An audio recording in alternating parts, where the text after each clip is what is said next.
Hey guys, today in this video I'm going to show you the 3 retention flow that helped us generate over $25 million for our clients. And I'm not speaking about campaigns, I'm not speaking about welcome series, I'm not speaking about abandonment car flows. These 3 retention flows are either not built at all by the majority of the brands, or they are set up completely wrong. So that's why I want to share with you. So if you're doing anywhere between $350K to $1 million per month and you are noticing that your churn is going up and up, then stick around because I'm going to show you a live walkthrough of me actually going inside Klaviyo and building these flows live, so you can copy my setup and do it for your brand. Let's get into it. Before jumping in, I want to actually share with you a pretty embarrassing story on how I actually got to learn about these retention flows. So back in December last year, things were working very well for my agency. We were scaling up, but what happened with growth is that we started spending less and less time inside the account because we were focusing so much on just growing and growing as fast as possible. We stopped paying as much attention to our internal setups and how we can actually improve our current services, especially for our best clients, the biggest brands that we have. Yeah, so long story short, one of our biggest clients at that time, Resilia, a 9-figure brand, which you have probably seen around Twitter, LinkedIn, online. They're huge. Basically what happened was that they were at a point where retention was hugely impactful for them, very, very important. And our infrastructure for them, it was fine, like we are growing month for month, but our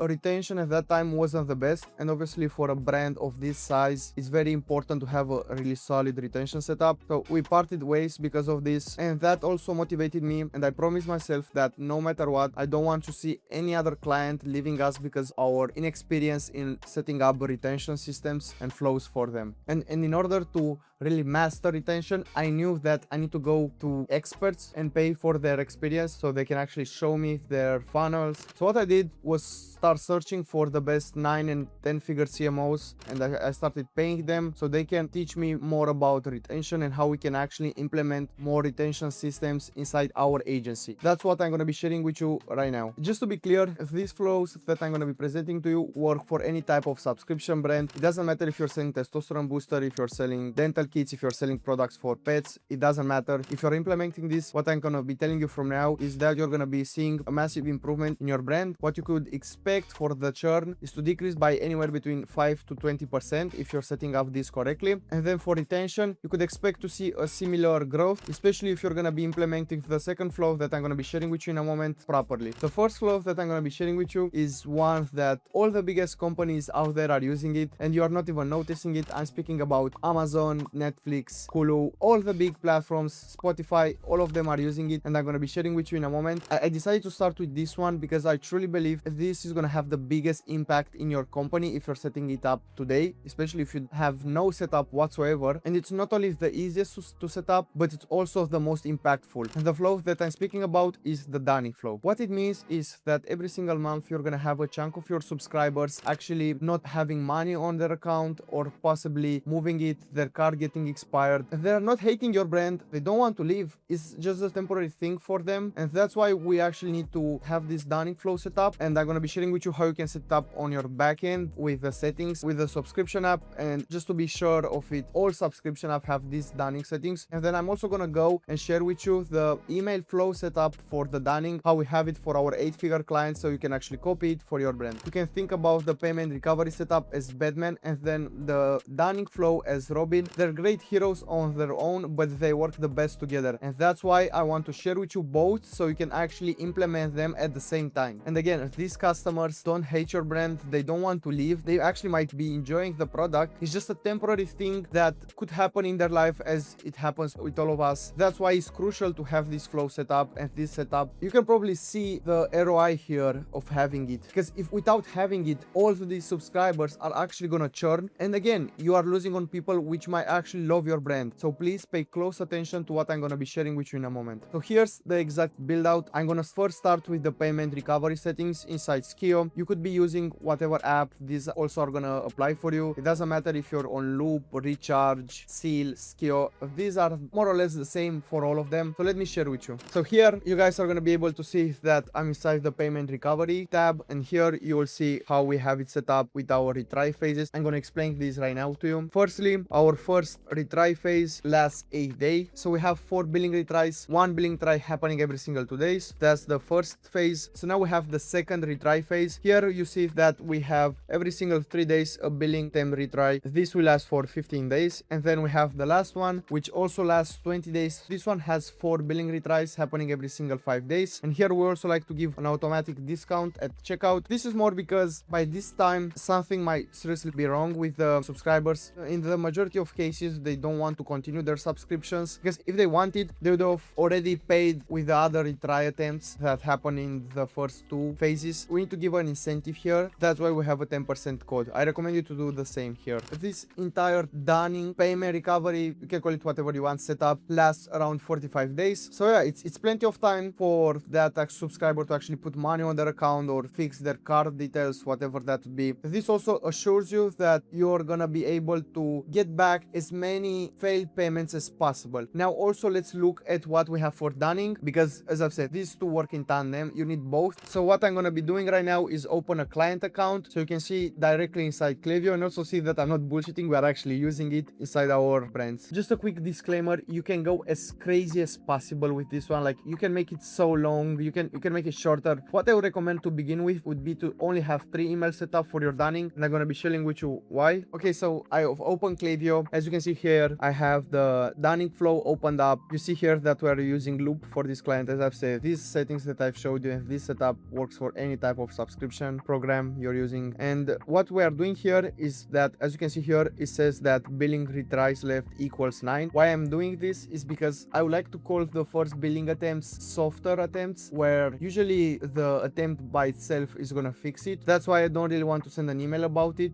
I don't see it being useful at this time. So that's why we have 3 attempts without any email notifications. And then here you're gonna be able to see that we are actually starting to send out emails after the 9 attempts. This is attempt number 9. We go down until the last attempt. As I've said, you don't need to go as crazy. You can just start with 3. We'll do most of it. In terms of the settings, you can see here what we have set up, that we are using the metric loop billing attempt failed and will be retried. If you don't have it, then what will happen is that they will get the first email and then they will not be added, because you see here we have the no condition, so they will actually stop receiving the other ones. And then we have bounce email 0 times, refunded order 0 times. This is a very easy setup to begin with. As I said, you can go crazy with it. Let's just try to keep it as useful and simple as possible. With 3 emails you can set up. I'm gonna be sharing with you also inside Figma how we have it set up for some other clients. So let's open the first email and see exactly what it's saying. You can also use any type of AI to help you with this if you're not a great copywriter, or just if you're working with an agency, tell them to set this up for you. Here's the first email. So here, for example, we have this copy and this template sent out. There was a small glitch processing the payment of your, and then the product. No big deal. This happens all the time. Sometimes banks just flag this unexpectedly. Fortunately, your next supply is reserved and waiting for you. Just update your payment details below to keep your progress on track and uninterrupted. Your body has already started the cleanup process, so let's keep going. Again, this stuff is gonna be editing some of these parts for your brand and your ICP, their desires, whatever that would be. Let me show you another one, and then I think we can move on with the second flow. Again, your body has just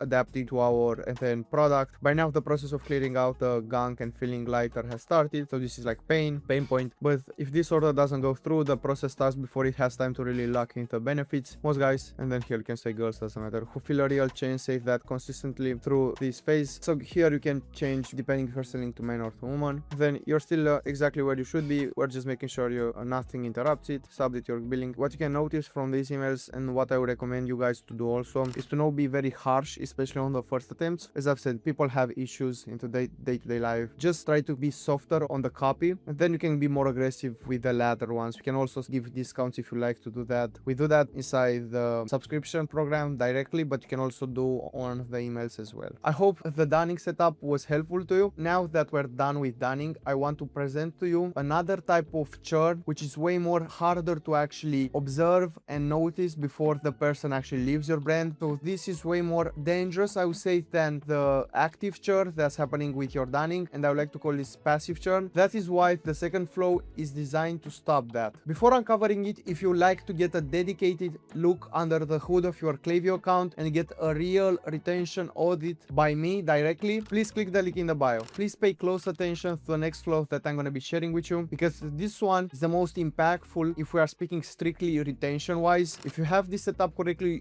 you can expect to see those 5 to 20% increase in retention, which obviously translates into tens of thousands, hundreds, millions, depending on how much money you're currently making. So let's begin. I would say that this is the most controversial flow out of the three, and it's controversial because if you're not doing it properly with the way I'm going to be sharing with you, and if the setup is not congruent with what you're doing on the front end, then you will actually see increase in churn, which is obviously you don't want to see that. And this flow can really make a big difference in your business, especially because we are speaking about how we can actually solve passive churn. So passive churn is the most dangerous because the subscribers are not going to show you any active signs of them actually wanting to leave. This is why it's so dangerous, and this is why it has such a powerful impact on your business. The issue with these customers is that throughout your selling process, maybe they came in with some expectations of your product, or they didn't get the exact guidance on how to actually use it. They didn't see any results as promised. So there are a bunch of things combined which could cause this passive churn. To make things easier, what you need to understand is that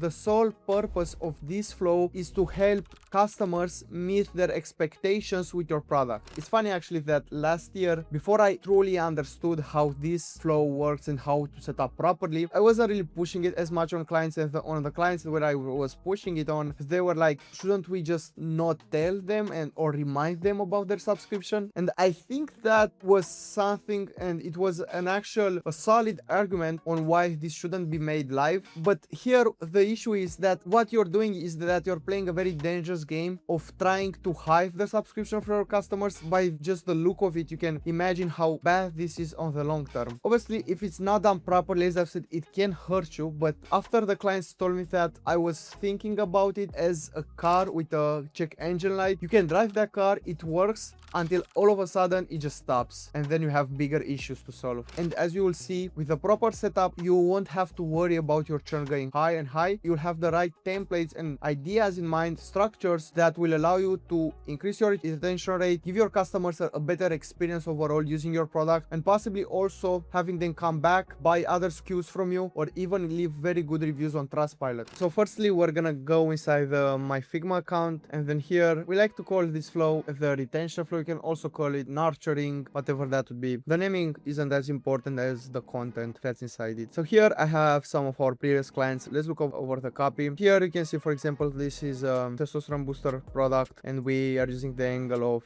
them progressing faster at the gym. Again, we are not selling anything with the retention flow. The goal here is not to sell to them. You can have a separate upsell flow if that's the case, but for the majority of you guys are running all traffic to just one SKU, so I wouldn't even bother about that to begin with. Here we have a 3-month progress email speaking about how well they're doing, and then also letting them know how they're gonna keep using it. They're gonna see better and better results. Here again, speaking about some studies, and then here it's a 5 months reminder how great they're doing, about their progress, how it's going up and up. So usually the retention flow, you can think about it as you firstly explaining how to use your product, how much pills, whatever powder to take in order for the customers to see the promised results you show to them at the beginning. Again, this is why it's important to be very congruent with the copy here. Whoever will write this, I would suggest them to also look at the ads, the front end setup that you have, because if you're promising on the ads that they will lose 20 pounds of fat in 90 days, but then whenever you're sending these emails out, you are telling them like you're gonna be able to lose 20 pounds in 6 months, then you're gonna have a conflict here. Then you'll possibly increase your churn because you promised something on the front end, but then on the back end you are telling them something completely differently. Now let me share with you how the retention flow is looking like. So again, we are back inside Klaviyo, my favorite place on earth. We have here one of our biggest clients, and then I'm sharing with you exactly how our SKU setup is looking like for the retention flow. Okay, here on the triggers, we obviously allow re-entry, placed order is the condition, SKU has active subscription is true, bounced email 0, refunded 0 times, and then here completed cycles equals 1. With the retention flow, you want to start directly after they are placing their orders. You don't want to wait any time. So yeah, you can just send it. What I suggest here is wait a bit until they are actually getting the product. Maybe wait another week on top of the delivery time, and then put the delay to be around 20 days or so if you have like a, let's say, 14-day delivery time. So as you can see here, we have quite a few emails. You don't need to go as crazy. It depends also on your retention rate, how good it is at the moment. If you have like a 3-month retention rate, I think an average of 3 months, you could do like around 5 to 7 emails and you'll be fine. You don't need to do more than that. You're gonna have other flows that are gonna help. So I think if you have a similar setup to what I showed you in here, you will benefit the most from the retention flow. So now let's think back about what we've learned today so far. Firstly, now you know how to actually actually set up your Dunning flow, how to recover failed payments, how to set it up inside your subscription program, the billing attempts. Secondly, you've seen how you can actually set up one of the most important retention flows out there. You've seen how many emails to write, you've seen how to actually build it and how to make it congruent with what you have on the front end. And obviously you're aware now on how impactful this could actually be for your business. Now let's look at the third one. I would say that this one is the most underrated out of the three, because now you have a solution for passive churn. You know how to solve active churn, but not churn, but the relationship on the first day you have with your customers once they are actually becoming subscribed to your product. Okay, so the purpose of this last flow is to actually help you build out a stronger relationship with your customer from day one. And this, what it translates to, is them actually enjoying your product more, appreciating you actually letting them know about what I'm going to be sharing with you. And then thirdly, them actually coming back, giving good reviews, building up your Trustpilot. We obviously know how important Trustpilot is nowadays. I've seen with some clients, they wanted to move to some better payment providers and they requested a 4-star minimum Trustpilot. Obviously 4-star, it's quite hard to do, especially if you're running a subscription brand, but that's why I decided to add this flow as the third option, so you can actually have something that will work on autopilot and will allow you to have a better relationship with all the people that are going through your subscription program. And the name of this one is the subscription confirmation flow. You can also call it MRR order confirmation flow. It doesn't really matter. Again, the naming, you can think about whatever names you like. And I truly believe this is one of the most underrated flows because it's very easy to set up, takes like literally 2 minutes to do it. I noticed that most e-com owners aren't doing it because they are just relying on the Shopify order confirmation. We all know that ugly confirmation email sent out by Shopify. You can turn it off, so you're just stuck with it. Now this email comes on top of that one whenever someone is placing an order. And also here, be very careful, we are speaking solely about subscriptions, not about one-time orders. Why it's important for you to send this on top of what Shopify is already sending them after they're placing an order? It's important because you might have compliance issues if you don't have this set up, especially at a larger scale. And then secondly, you're showing transparency between you and the customers, actually letting them know that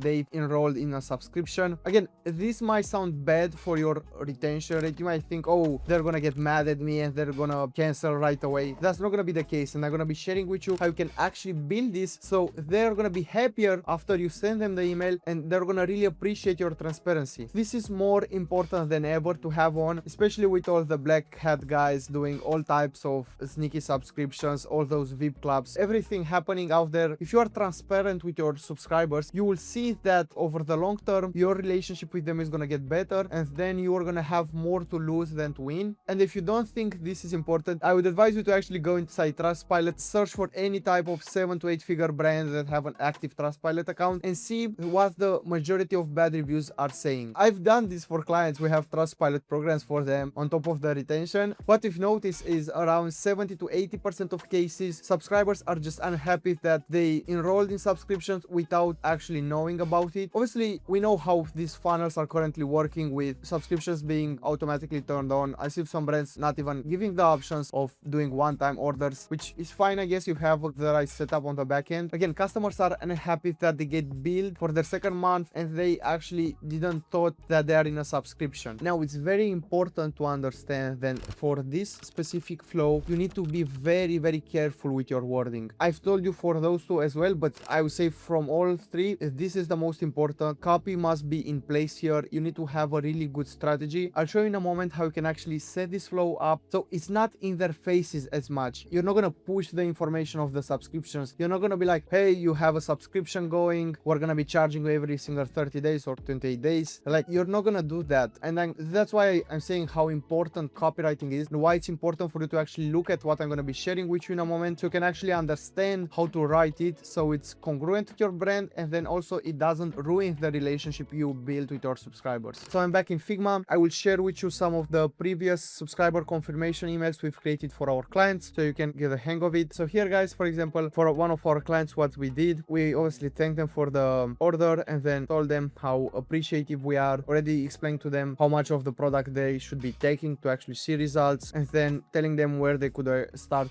expecting results. Again, this comes before the retention. This is right after they're placing their order, okay? Crucial to have. Here again, we have for another client, what you need to do here is explain what they could be expecting in the upcoming weeks. Again, telling them about the mission if you have a big commission, telling them about their order. Yeah, that should be it for the subscription confirmation. If you like to mention the word subscription, what I would do, I would position it. So for example, you can mention your next product is waiting for you in 30 days. So you can continue getting the benefits and then also going again into benefits, why they should care, why it's important for them to have it. So yeah, here we have the setup. Again, just one email, very simple. Bounced email 0 times, refunded 0 times, new subscription created, allow re-entry. And yeah, again, it's very straightforward. For this email, it's more about what not to do than what to do, like with most things in life. So to recap, you have 3 of the most important flows for retention that you can set up today and see massive improvements for your brand over the next months and years. To summarize it, we have the Dunning flow, which will help you reduce active churn. We have the retention flow that will help you increasing your retention, decreasing passive churn, and making overall the customer experience more enjoyable. And then thirdly, you will have the subscription confirmation flow to start your relationship with your subscribers on the right foot, and then also show transparency on your brand, which will help you on the long run with more reviews, customers coming back, and all type of positive actions from your subscribers. The majority of the brands aren't running any of these 3 flows, so if you are doing it and doing it properly how I showed you, you're gonna be ahead of I would say 80 to 90% of 7 to 8 figures D2C brands. There are obviously nuances to this, so that's why I'm opening my calendar to do 3 retention audits in the upcoming weeks. I will go over your account, see directly what you have set up and what's missing for your retention part, and then come up with a no bullshit plan for you on how you can actually improve it. Whether it would be with our agency, that would be great. If not, all good. You can do it with your current agency or freelancer, your in-house team. And I have 3 spots. So to get started, use the link in the description to book a call with me directly. Thanks for watching, guys. Have a great day.